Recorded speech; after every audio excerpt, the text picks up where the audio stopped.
মাত্র দুদিনের টানা বৃষ্টিতে গ্রামের রাস্তা গিলে খেল নদী। ভাঙনের কবলে কোচবিহারের তুফানগঞ্জ ২ নম্বর ব্লকের পূর্ব ফলিমারি এলাকার বাসিন্দারা।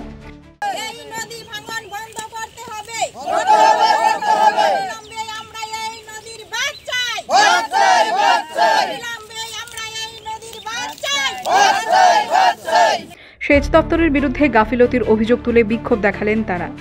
বাঁধ নির্মাণের দাবিও জানালেন। একটানা বৃষ্টিতে উত্তরবঙ্গের বিভিন্ন নদীগুলিতে জল বাড়তে শুরু করেছে। এতে বিপদ বাড়ছে সমতল অঞ্চলে। ফলিমারি পঞ্চায়েতের মধ্যে দিয়ে বয়ে গেছে সংকোষ নদী। প্রতি বছর এই নদীর বুকে একটু একটু করে হারিয়ে যাচ্ছে এলাকার জমি। সেচ দপ্তরকে জানানো হলেও সমস্যা থেকেই গেছে। এই যে ৮২ নং ভূতের নদী ভাঙ্গন সমস্যা, আগে ছোটবেলা থেকে দেখি নদী ভাঙ্গন এলাকা, কিন্তু আজকে নতুন করে যে বর্ষা শুরু হয়েছে তারপরে থেকে আবার যে রাস্তা অর্ধেক চলে গেছে। আমরা সরকারের কাছে এটা দাবি জানাই যে আমাদের নদী বাঁধের একটা ব্যবস্থা করে দেখ, না হলে আমরা সামনের দিনে যে ২৬শে নির্বাচন বিধানসভা, এই নির্বাচনে আমরা ভোট বয়কটের ডাক দেব।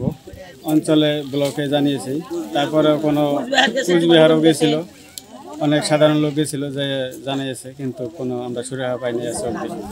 মানে কি চাচ্ছেন এখন? এখন আমরা চাই যাতে নদী ভাঙনটা বন্ধ হয়, একটা বানের ব্যবস্থা করে দিই যাতে নদী না আর ভাঙে। ১০-১৫ বছর ধরে এভাবে ভাঙতেই আছে, ভাঙতে তো শেষই। এখন বাল বাচ্চা নিয়ে যে আমরা এখন একটু বসত বাড়ি করে খামো, সেই জায়গাটুকু তো নাই, যাওয়ার জন্য রাস্তাঘাট নাই, বাল বাচ্চা যে স্কুল ঘাট পড়বো সেই জায়গার ব্যবস্থা নাই। তাহলে কীভাবে আমরা এইভাবে বসত করি? তাহলে আমরা সরকার কাছে আবেদন জানাইছি, আমাদের এই নদী বানের জন্য, বাল বাচ্চার সুখ সুবিধার জন্য আমরা একটু আবেদন জানাইছি। এগুলো তো শুনে না সরকারে। এই যে প্রধানের কাছে জানাইছি, তার উপর মহলে যে জানানো হয়েছে, কিচ্ছু করতেছে না এরা।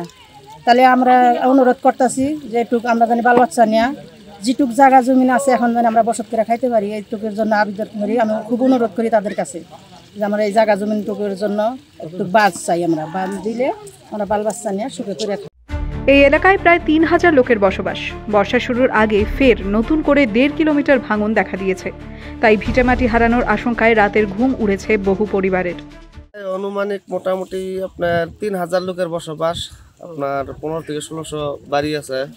আমাদের খুব সমস্যা হইতেছে। আগামী মোটামুটি ১০ বছর ১১ বছর ধরে নদী ভাঙন শুরু হয়েছে। তো এখন দেখা যাইতেছে আমাদের যে একটা রাস্তাই আছে এখান থেকে আসাম বা আমাদের উপার জিপিতে যাওয়ার, সেই রাস্তাটাও আধা চলে গেছে। মোটামুটি আর ১ সপ্তাহ হইলে আর সবটুকু যাবে। এখন সরকারের কাছে আমার এইটাই অনুরোধ যে আমাদের যত তাড়াতাড়ি সম্ভব আমাদের নদী বাঁধটার কাজ যাতে করে দেওয়ার জন্য এগ্রি হন। এমন অবস্থায় সেচ দপ্তরের ঘাড়েই দায় চাপিয়েছেন গ্রাম পঞ্চায়েত প্রধান অনিতা রায়। পূর্ব ফলিমারি এলাকায় নতুন করে পাড় ভাঙন জায়গা দিয়েছে, তাতে সমস্যায় পড়েছে সাধারণ মানুষ, কি বলবে? হ্যাঁ, ওটা হচ্ছে আমাদের ৭৮-৮২ বুথে ওর তো ভাঙন শুরু হয়েছে। এর আগে আমরা এডুকেশন ডিপার্টমেন্টে গিয়েছিলাম, ওখানে চিঠি করা হয়েছে, ওনারা আমাদের আশ্বস্ত দিয়েছে। ওইখানে যে বসত বাড়িগুলো আছে খুবই করুণ অবস্থা, ওনাদের সমস্যা হচ্ছে সেটা আমরা বুঝতে পারছি। আমাদের জিপির যে ফান্ড আছে ওইখান থেকে আমাদের করা সম্ভব হচ্ছে না, কিন্তু ইরিগেশন ডিপার্টমেন্টের এই কাজটা করে দেয় তাহলে আমরা খুবই ওনার কাছে ওনার কাছে আমরা খুবই কৃতজ্ঞ থাকবো।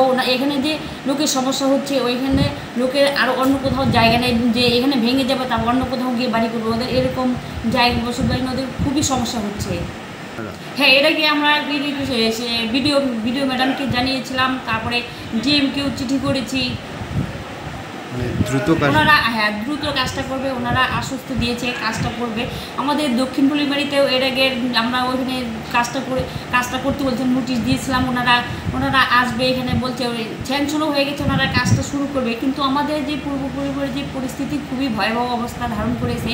কিন্তু পূর্ব পরিবারে যে ওইখানে যে এত 2টা বুথ যে খুবই সমস্যা হচ্ছে, আমি ইরিগেশন ডিপার্টমেন্টের দৃষ্টি আকর্ষণ করবো, ওনারা দ্রুত সহিত কাজটা করে দেয়। আমাদের জিপিতে ফান্ড থাকলে এবারে কোনো সমস্যা ছিল না, আমরা করে দিতে পারতাম, কিন্তু আমাদের এটা জিপির পক্ষে সম্ভব হচ্ছে না। ইরিগেশন ডিপার্টমেন্টে বলবো ওনার জন্য দ্রুত কাজটা করে দেয়। মমতা ব্যানার্জি এর আগে আমাদের এখানে অনেক উন্নয়ন করেছে, সেটাও কাজ এখনও চলছে, কাজ আরও চলবে।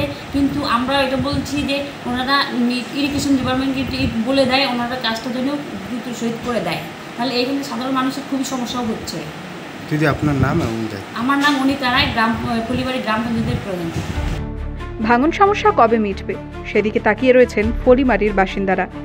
কোচবিহার থেকে রিয়া দাসের রিপোর্ট, দ্য ওয়াল।